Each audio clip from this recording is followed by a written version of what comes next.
गुरुर्ब्रह्मा गुरुर्विष्णु गुरुर्देवो महेश्वर गुरुर्साक्षात् परं ब्रह्म तस्मै श्री गुरुवे नमः।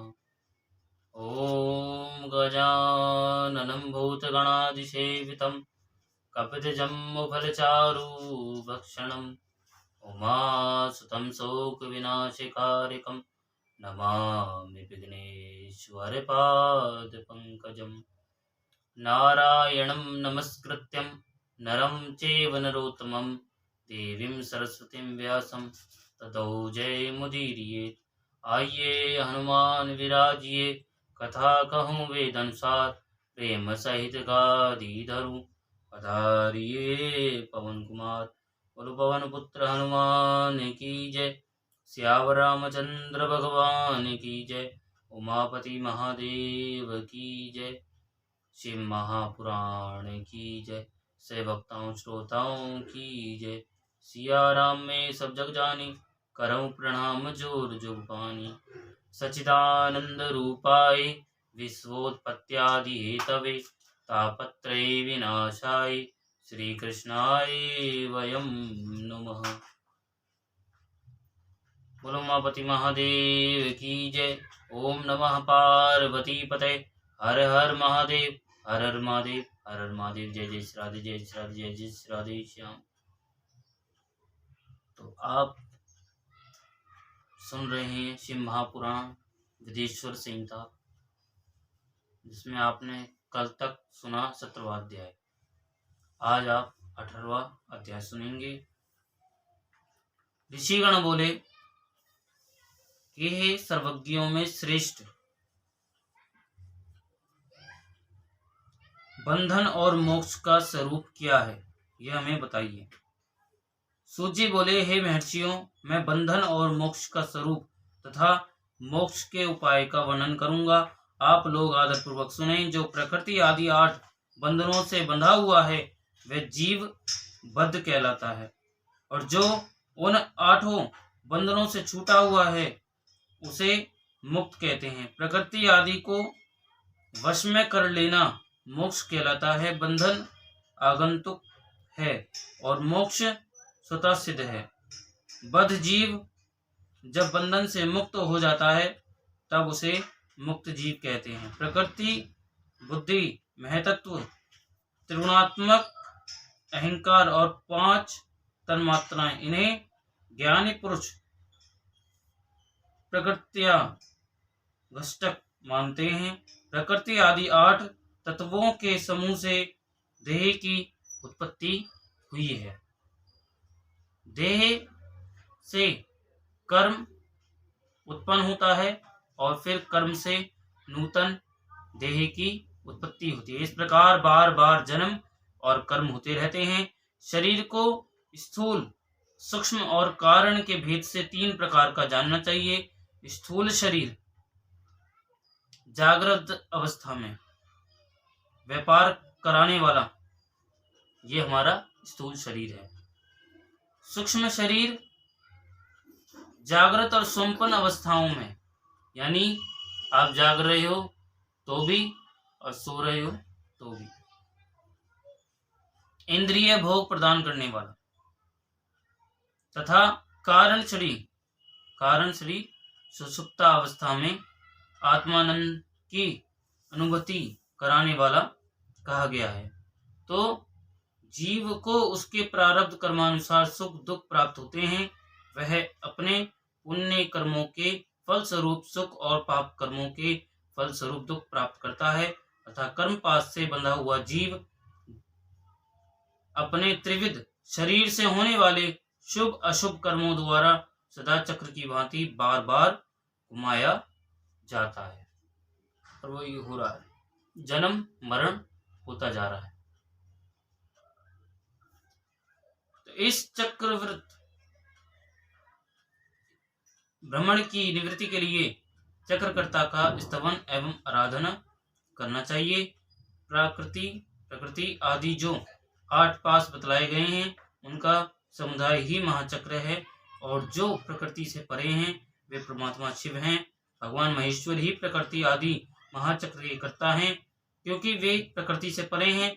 जैसे बकायन नामक वृक्ष का थाला जल को पीता और उगलता है, उसी प्रकार शिव प्रकृति आदि को अपने वश में करके उस पर शासन करते हैं। उन्होंने सबको वश में कर लिया है, इसलिए वे शिव कहे गए हैं। शिव ही सर्वज्ञ परिपूर्ण तथा निष्प्रह हैं।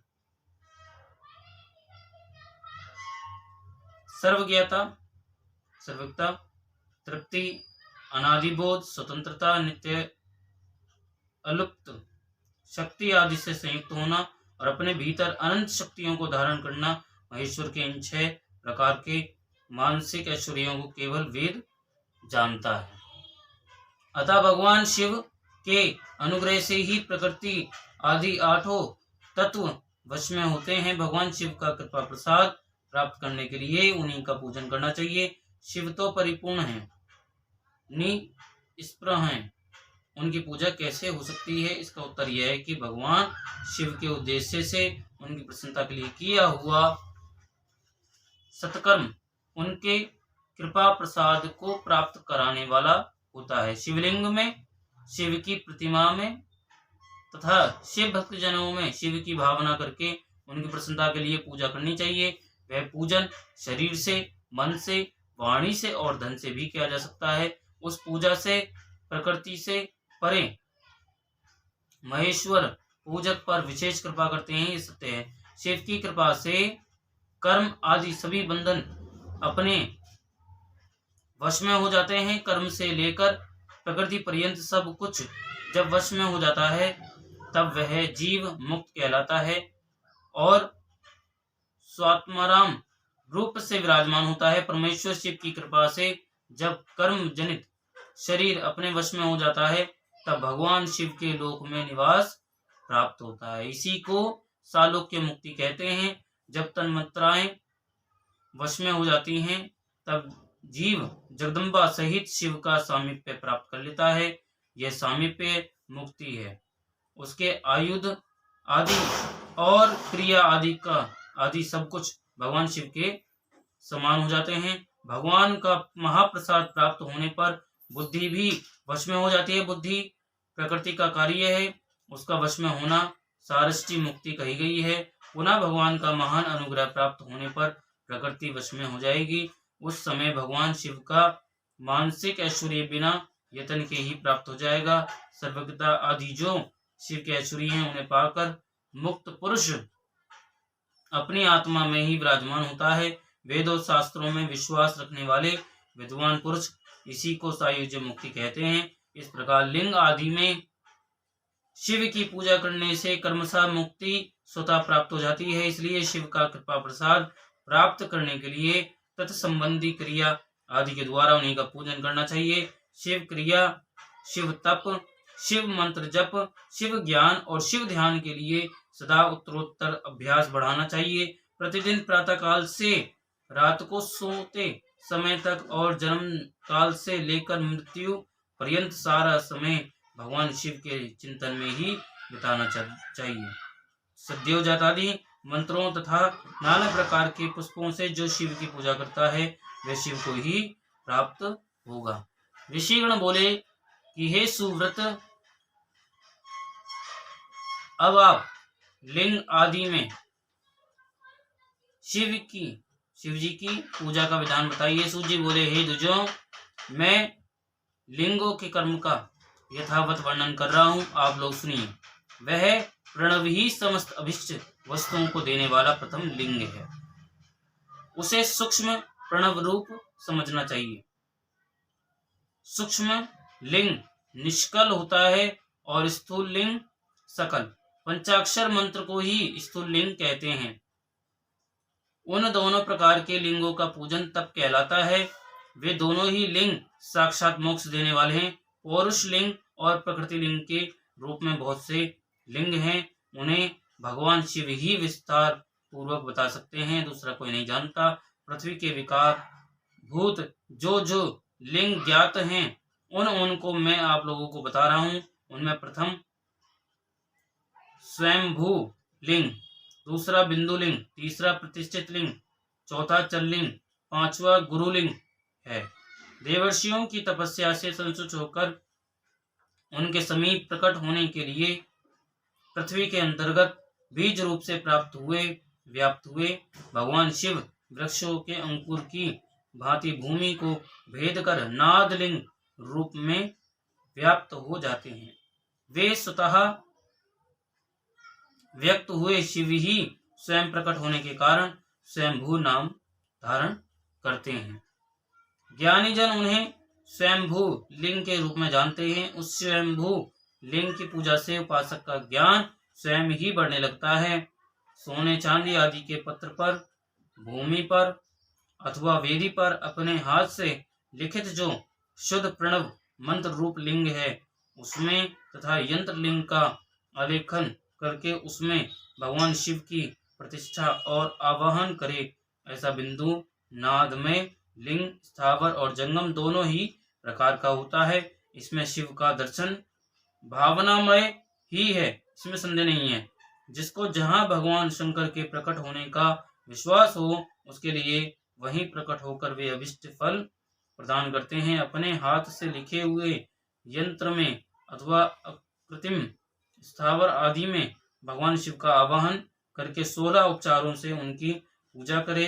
ऐसा करने से साधक स्वयं ही ऐश्वर्य को प्राप्त कर लेता है और इस साधन के अभ्यास से उसको ज्ञान भी प्राप्त हो जाता है।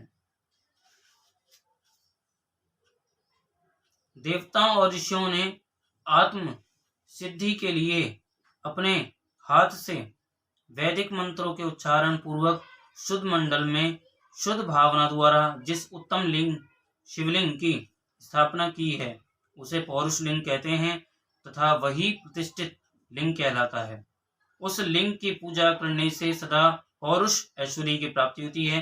महान ब्राह्मणों और महाधनी राजाओं द्वारा किसी शिल्पी से शिवलिंग का निर्माण कराकर मंत्र पूर्वक जिस लिंग की स्थापना तथा प्रतिष्ठा की गई हो वह प्राकृत लिंग है। वह शिवलिंग प्राकृत ऐश्वर्य भोग को देने वाला होता है। जो शक्तिलिंग शक्तिशाली और नित्य होता है उसे पौरुष लिंग कहते हैं और जो दुर्बल तथा अनित्य होता है उसे प्राकृत लिंग कहलाता है। लिंग नाभि, जिह्वा, नासिका का अग्र भाग और शिखा के क्रम से कटी, हृदय और मस्तक तीनों स्थानों में जो लिंग की भावना की गई है उस आध्यात्मिक लिंग को ही चरलिंग कहते हैं। पर्वत को पौरुष लिंग बताया गया है और भूतल को विद्वान पुरुष प्राकृत लिंग मानते हैं। वृक्ष आदि को पौरुष लिंग जानना चाहिए। गुल्म आदि को प्राकृत लिंग कहा गया है। साठी नामक धान्य को प्राकृत लिंग समझना चाहिए और शाली, गहनी एवं गेहूं को पौरुष लिंग। अणिमा आदि 8 सिद्धियों को देने वाला जो ऐश्वर्य है उसे पौरुष ऐश्वर्य जानना चाहिए। सुंदर स्त्री तथा धन आदि विषयों को आस्तिक पुरुष प्राकृत ऐश्वर्य कहते हैं। चर लिंगों में सबसे प्रथम रसलिंग का वर्णन किया गया जाता है। रसलिंग ब्राह्मणों को उनकी सारी अभिष्ट वस्तुओं को देने वाला है। शुभ कारक बाणलिंग क्षत्रियों को महान राज्य की प्राप्ति कराने वाला है। स्वर्णलिंग वैश्यों को महाधनपति का पद प्रदान करने वाला है तथा सुंदर शिलालिंग शूद्रों को महाशुद्धि देने वाला है। स्फटिक लिंग तथा बाणलिंग सब लोगों को उनकी समस्त कामना प्रदान करते हैं। अपना न हो तो दूसरे का स्फटिक या बाणलिंग भी पूजा के लिए निषिद्ध नहीं है। स्त्रियों विशेषतः सधवाओं के लिए पार्थिव लिंग की पूजा का विधान है। प्रवृत्ति मार्ग में स्थित विधवाओं के लिए स्फटिक लिंग की पूजा बताई गई है, परंतु विरक्त विधवाओं के लिए रस लिंग की पूजा को ही श्रेष्ठ कहा गया है। हे सुव्रतों, बचपन में, युवावस्था में और बुढ़ापे में भी शुद्ध स्फटिक में शिवलिंग का पूजन स्त्रियों को समस्त भोग प्रदान करने वाला है। गृहस्थ स्त्रियों के लिए पीठ पूजा भूतल पर संपूर्ण अभिष्ट को देने वाली है। प्रवृत्ति मार्ग में चलने वाला पुरुष सुपात्र गुरु के सहयोग से ही समस्त पूजा कर्म संपन्न करे। इष्ट देव का अभिषेक करने के पश्चात अघैनी के चावल से बने हुए खीर आदि पकवानों द्वारा निवेद अर्पण करे। पूजा के अंत में शिवलिंग को पधराकर घर के भीतर पृथक संपुट में स्थापित करे। जो निवृत्ति मार्गी पुरुष हैं उनके लिए हाथ पर ही शिवलिंग पूजा का विधान है। उन्हें भिक्षादि से प्राप्त हुए अपने भोजन को ही निवेद रूप में निवेदन करना चाहिए। निवृत्त पुरुषों के लिए सूक्ष्म लिंग ही श्रेष्ठ बताया जाता है। विभूति के द्वारा पूजन करें और विभूति को ही निवेद रूप से निवेदन भी करें। पूजा करके उस लिंग को सदा अपने मस्तक पर धारण करें। तो विभूति 3 प्रकार की बताई गई है, लोकाग्नि जनित, वेदाग्नि जनित और शिवाग्नि जनित। लोकाग्नि जनित या लौकिक भस्म को द्रव्यों की शुद्धि के लिए लाकर रखे। मिट्टी, लकड़ी और लोहे के पात्रों की, धान्यों की, तिल आदि द्रव्यों की, वस्त्र आदि की तथा पर्युषित वस्तुओं की शुद्धि भस्म से होती है। कुत्ते आदि से दूषित हुए पात्रों की भी शुद्धि भस्म से ही मानी गई है। वस्तु विशेष की शुद्धि के लिए यथा योग्य सजल अथवा निर्जल भस्म का उपयोग करना चाहिए। वेद अग्नि जनित जो भस्म है उसको उन वैदिक कर्मों के अंत में धारण करना चाहिए। मंत्र और क्रिया से जनित जो होम कर्म है वह अग्नि में भस्म का रूप धारण करता है। उस भस्म को धारण करने से वह कर्म आत्मा में आरोपित हो जाता है। अघोर मूर्तिधारी शिव का जो अपना मंत्र है उसे पढ़कर बेल की लकड़ी को जलाए।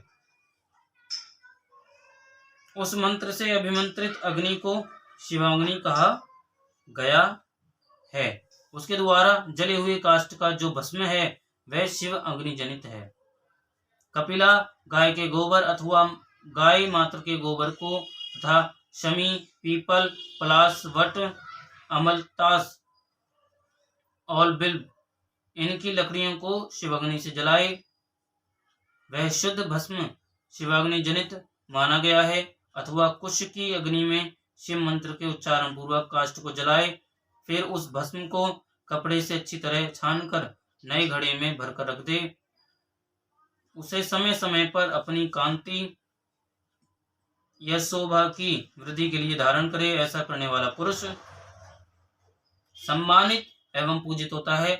पूर्व काल में भगवान शिव ने भस्म शब्द का ऐसा ही अर्थ प्रकट किया था।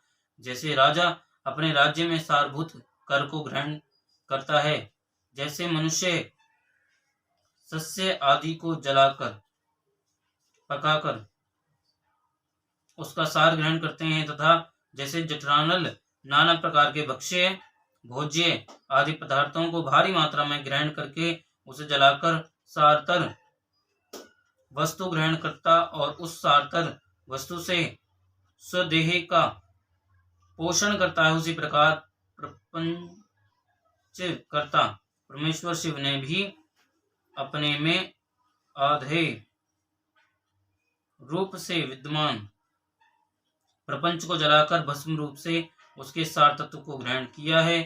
प्रपंच को दग्ध करके शिव ने उसके भस्म को अपने शरीर में लगाया है। उन्होंने विभूति भस्म पोतने के बहाने जगत के सार को ही ग्रहण किया है। शिव ने अपने शरीर में अपने लिए रतन स्वरूप भस्म को इस प्रकार स्थापित किया है। आकाश के सार तत्व से केश, वायु के सार तत्व से मुख, अग्नि के सार तत्व से हृदय, जल के सार तत्व से कटिभाग और पृथ्वी के सार तत्व से घुटने को धारण किया है। इसी तरह उनके सारे अंग विभिन्न वस्तुओं के सार रूप हैं। महेश्वर ने अपने ललाट के मध्य में तिलक रूप से जो त्रिपुंड धारण किया है वह ब्रह्मा, विष्णु और रुद्र का सार तत्व है। वे इन सब वस्तुओं को जगत के अभ्युदय का हेतु मानते हैं। इन भगवान शिव ने ही प्रपंच के सार सर्वस्व को अपने वश में किया है, अतः इन्हें अपने वश में करने वाला दूसरा कोई नहीं है, इसलिए वे शिव कहे जाते हैं। जैसे समस्त मृगों का हिंसक मृग पशु सिंह कहलाता है और उसकी हिंसा करने वाला दूसरा कोई मृग नहीं है, अतः उसे सिंह कहा गया है। सकार का अर्थ है नित्य सुख एवं आनंद। इकार को पुरुष और वकार को अमृत स्वरूपा शक्ति कहा गया है। इन सब का सम्मिलित रूप ही शिव कहलाता है, अतः इस रूप में भगवान शिव को अपनी आत्मा मानकर उनकी पूजा करनी चाहिए।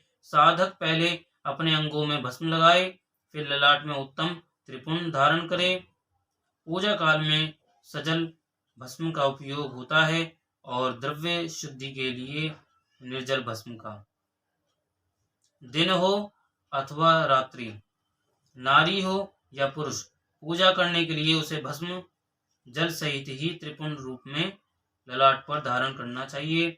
जल मिश्रित भस्म को त्रिपुंड रूप में धारण कर जो व्यक्ति शिव की पूजा करता है उसे सांग शिव की पूजा का फल तुरंत प्राप्त होता है, ये सुनिश्चित है। जो प्राणी शिव मंत्र के द्वारा भस्म को धारण करता है वह सभी ब्रह्मचर्य ग्रस्त वानप्रस्थ तथा संन्यास आश्रमों में श्रेष्ठ होता है। उसे शिव आश्रमी कहा जाता है क्योंकि वह एकमात्र शिव को ही परम श्रेष्ठ मानता है। शिव व्रत में एकमात्र शिव में ही निष्ठा रखने वाले को न तो अशौच का दोष लगता है और न तो सूतक का। ललाट के अग्रभाग में अपने हाथ से या गुरु के हाथ से श्वेत भस्म या मिट्टी से तिलक लगाना चाहिए, यह शिव भक्त का लक्षण है। जो गुणों का रोध करता है वह गुरु है। यह गुरु शब्द का विग्रह कहा गया है। गुणातीत परम शिव राजस आदि स्वीकार गुणों का अवरोध करते हैं, दूर हटाते हैं, इसलिए वे सबके गुरु रूप का आश्रय लेकर स्थित हैं। गुरु विश्वासी शिष्यों के तीनों गुणों को पहले दूर करके उन्हें शिव तत्व का बोध कराते हैं, इसलिए गुरु कहलाते हैं।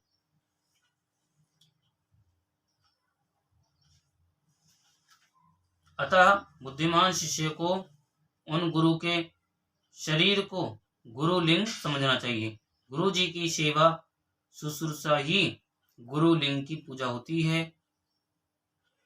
शरीर मन और वाणी से की गई गुरु सेवा से शास्त्र ज्ञान प्राप्त होता है। अपनी शक्ति से शक्य अथवा अशक्य जिस बात का भी आदेश गुरु ने दिया हो उसका पालन प्राण और धन लगाकर पवित्र आत्मा शिष्य करता है, इसलिए इस प्रकार अनुशासित रहने वाले को शिष्य कहा जाता है। सुशील शिष्य को शरीर धारण करके सभी साधन गुरु को अर्पित करके तथा अन्न का पहला पाक उन्हें समर्पित करके उनकी आज्ञा लेकर भोजन करना चाहिए। शिष्य को निरंतर गुरु के सानिध्य के कारण पुत्र कहा जाता है।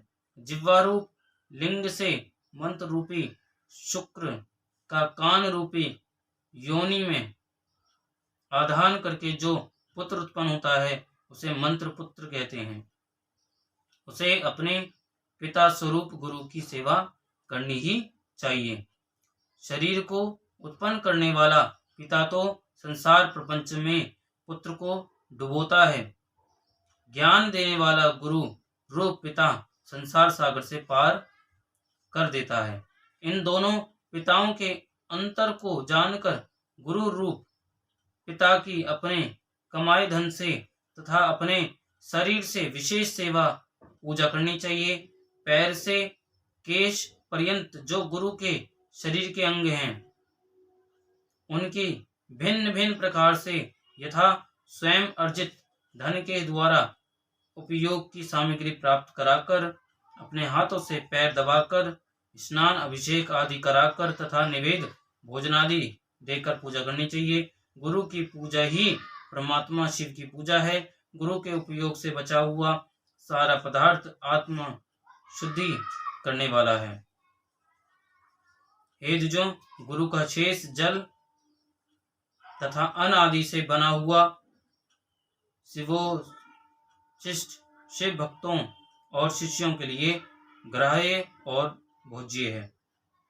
गुरु की आज्ञा के बिना उपयोग में लाया हुआ सब कुछ वैसा ही है जैसे चोर चोरी करके लाई हुई वस्तु का उपयोग करता है। गुरु से भी विशेष ज्ञानवान पुरुष मिल जाए तो उसे भी यत्न पूर्वक गुरु बना लेना चाहिए।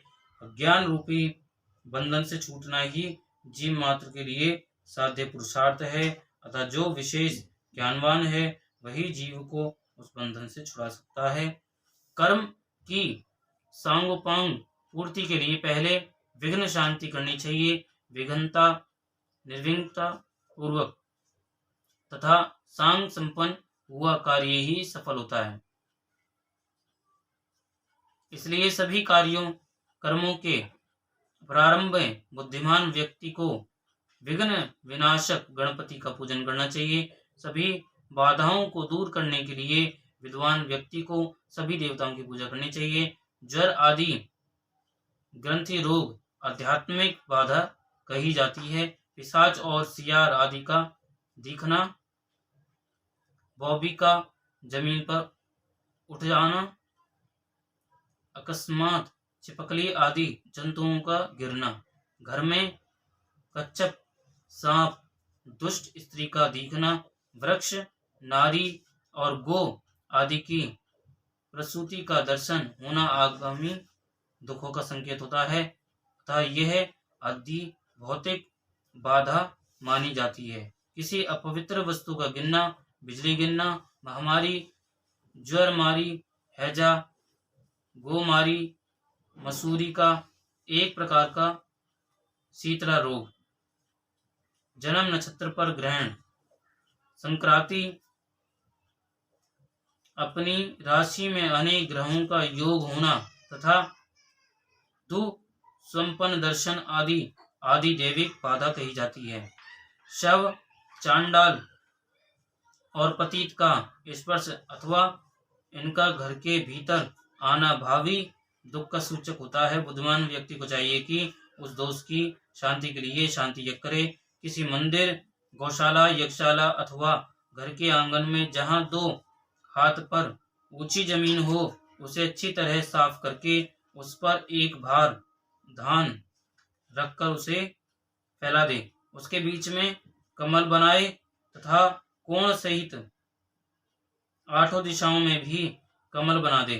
फिर प्रधान कलश में सूत्र बांधकर तथा गूगल की धूप दिखाकर उसे बीच में तथा दिशाओं में बनाए गए कमलों पर अन्य 8 कलश स्थापित कर दे। 8 कलशों में कमल, आम्रपल्लव, कुशा डालकर गंध आदि पंच द्रव्यों से युक्त मंत्रपूत जल से उन्हें भरे। उन समस्त कलशों में नीलम आदि नवरत्नों को कर्मशः डालना चाहिए। तत्पश्चात बुद्धिमान यजमान कर्म कांड को जानने वाले सपत्नीक आचार्य का वरण करे। भगवान विष्णु की स्वर्ण प्रतिमा तथा इंद्रादि देवताओं की भी प्रतिमा बनाकर उन कलशों में छोड़े। पूर्ण पात्र से ढके मध्य कलश पर भगवान विष्णु का आवाहन करके उनकी पूजा करे। पूर्व दिशा से प्रारंभ करके सभी दिशाओं में मंत्रानुसार इंद्रादि का क्रमशः पूजन करना चाहिए। उनके नामों में चतुर्थी विभक्ति सहित नमः का प्रयोग करते हुए उनका पूजन करना चाहिए। आवनादि सारे कार्य आचार्य द्वारा संपन्न कराए तथा आचार्य और ऋतुजों सहित उन देवताओं के मंत्रों को 100 बार जपे। कलशों की पश्चिम दिशा में जप के बाद होम करना चाहिए। हे विद्जनों, वह जप होम करोड़, लाख, हजार अथवा 108 की संख्या में हो सकता है। इस विधि से 1 दिन, 9 दिन अथवा 40 दिनों में देश काल की व्यवस्था के अनुसार शांति यज्ञ यथोचित रूप में संपन्न करे। शांति के लिए शमी तथा व्रती रोजगार के लिए पलाश की समिधा से अन्न, घी तथा सुगंधित द्रव्यों से उन देवताओं के नाम अथवा मंत्रों से हवन करना चाहिए। प्रारंभ में जिस द्रव्य का उपयोग किया हो अंत तक उसी का प्रयोग करते रहना चाहिए। अंतिम दिन पुण्य वाचन कराकर कलशों के जल से प्रोक्षण करना चाहिए। तत्पश्चात आहुति की संख्या के बराबर ब्राह्मणों को भोजन कराए। हे विद्वानों, आचार्य और ऋतुजों को भविष्य का भोजन कराना चाहिए। सूर्य आदि नवग्रहों का होम के अंत में पूजन करना चाहिए। ऋतुजों को क्रमानुसार नवरत्नों की दक्षिणा देनी चाहिए।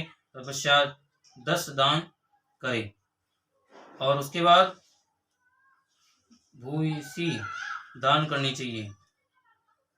बालक, यज्ञोपवीति, गृहस्थाश्रमी और वानप्रस्थियों को धन का दान करना चाहिए। पश्चात कन्या, सधवा और विधवा स्त्रियों को देने के अनंतर बची हुई तथा यज्ञ में बची हुई सारी सामग्री आचार्य को समर्पित कर देनी चाहिए।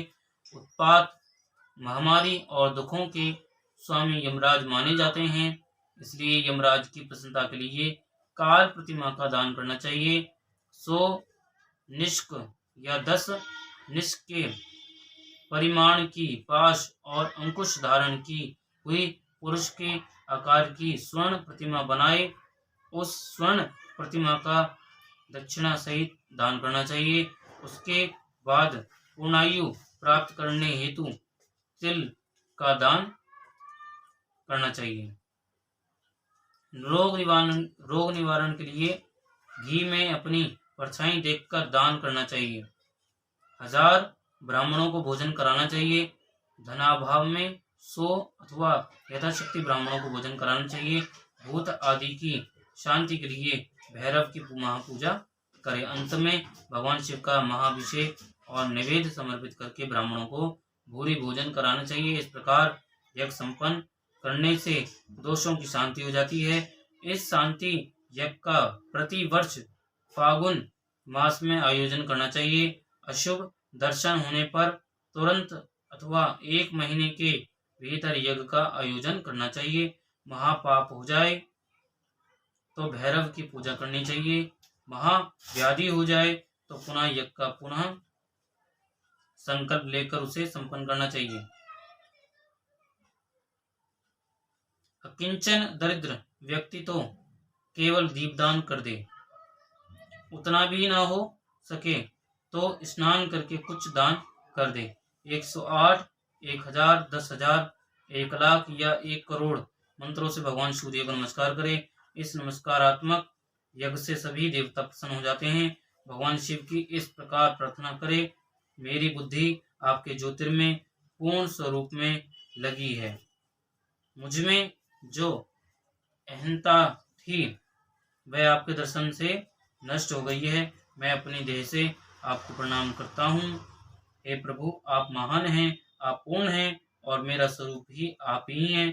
तो भी इस समय मैं आपका दास हूँ। इस प्रकार यथा योग्य नमस्कार पूर्वक स्वात्म यज्ञ करना चाहिए। तत्पश्चात भगवान शिव को निवेद्य देकर तांबूल समर्पित करना चाहिए।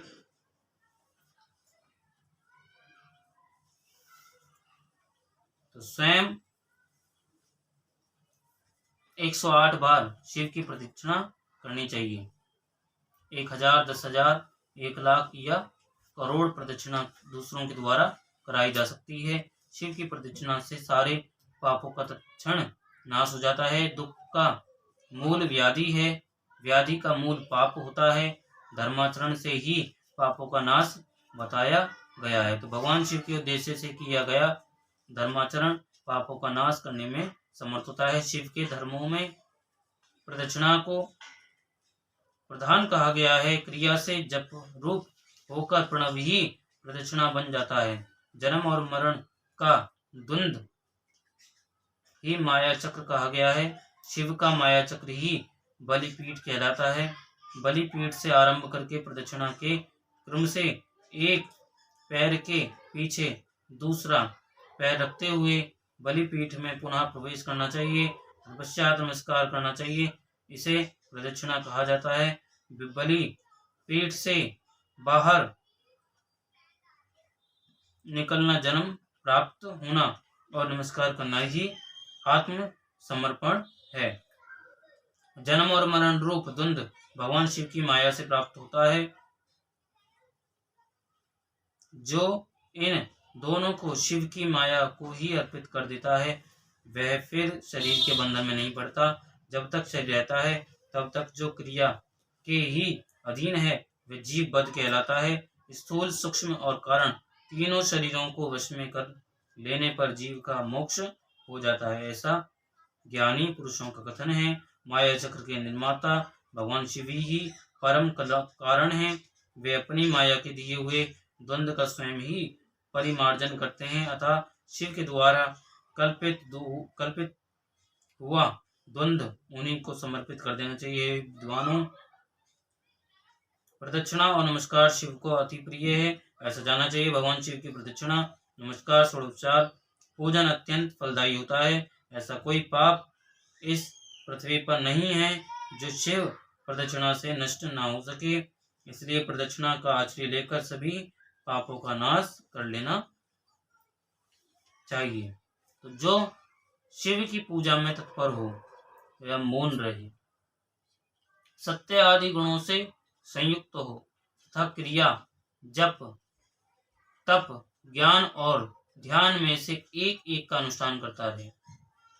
ऐश्वर्य, दिव्य शरीर की प्राप्ति, ज्ञान का उदय, अज्ञान का निवारण और भगवान शिव के सामीप्य का लाभ, ये कर्मशः क्रिया आदि के फल हैं। निष्काम कर्म करने से अज्ञान का निवारण हो जाने के कारण शिव भक्त पुरुष उसके यथोक्त फल को पाता है। शिव भक्त पुरुष देश, काल, शरीर और धन के अनुसार यथा योग्य क्रिया आदि का अनुष्ठान करे। न्यायोपार्जित उत्तम धन से निर्वाह करते हुए विद्वान पुरुष शिव के स्थान में निवास करे। जीव हिंसा आदि से रहित और अत्यंत कलेश शून्य जीवन बिताते हुए पंचाक्षर मंत्र के जप से अभिमंत्रित अन्न और जल को सुख स्वरूप माना गया है। अथवा यह भी कहते हैं कि दरिद्र पुरुष के लिए भिक्षा से प्राप्त हुआ अन्न ज्ञान देने वाला होता है। शिव भक्त को भिक्षान प्राप्त हो तो वह शिव भक्ति को बढ़ाने वाला होता है। शिव योगी पुरुष भिक्षा अन्न को शंभु सत्र कहते हैं। जिस किसी भी उपाय से जहाँ कहीं भी भूतल पर शुद्ध अन्न का भोजन करते हुए सदा मौन भाव से रहे और अपने साधन का रहस्य किसी पर प्रकट न करे, भक्तों के समक्ष ही शिव के महात्म को प्रकाशित करे। शिव मंत्र के रहस्य को भगवान शिव ही जानते हैं, दूसरा कोई नहीं जान पाता। शिव भक्त को सदा शिवलिंग के आश्रित होकर वास करना चाहिए। हे ब्राह्मणों, शिवलिंगा श्री के प्रभाव से वह भक्त भी शिव रूपी हो जाता है। चरलिंग की पूजा करने से वह कर्मशः अवश्य ही मुक्त हो जाता है। महर्षि व्यास ने पूर्व काल में जो कहा था और मैंने जैसा सुना था उस सब साध्य और साधन का संक्षेप में मैंने वर्णन कर दिया। आप सबका कल्याण हो। भगवान शिव में आपकी दृढ़ भक्ति बनी रहे। जो मनुष्य इस अध्याय का पाठ करता है अथवा जो इसे सुनता है जनों, वह भगवान शिव की कृपा से शिव ज्ञान को प्राप्त कर लेता है। 18वां अध्याय विराम होता है। बोलो शिव महापुराण की जय। उमापति महादेव की जय। ओम श्री शाम शिवाय नमः। ओम श्री शाम शिवाय नमः। ओम श्री शाम शिवाय नमः।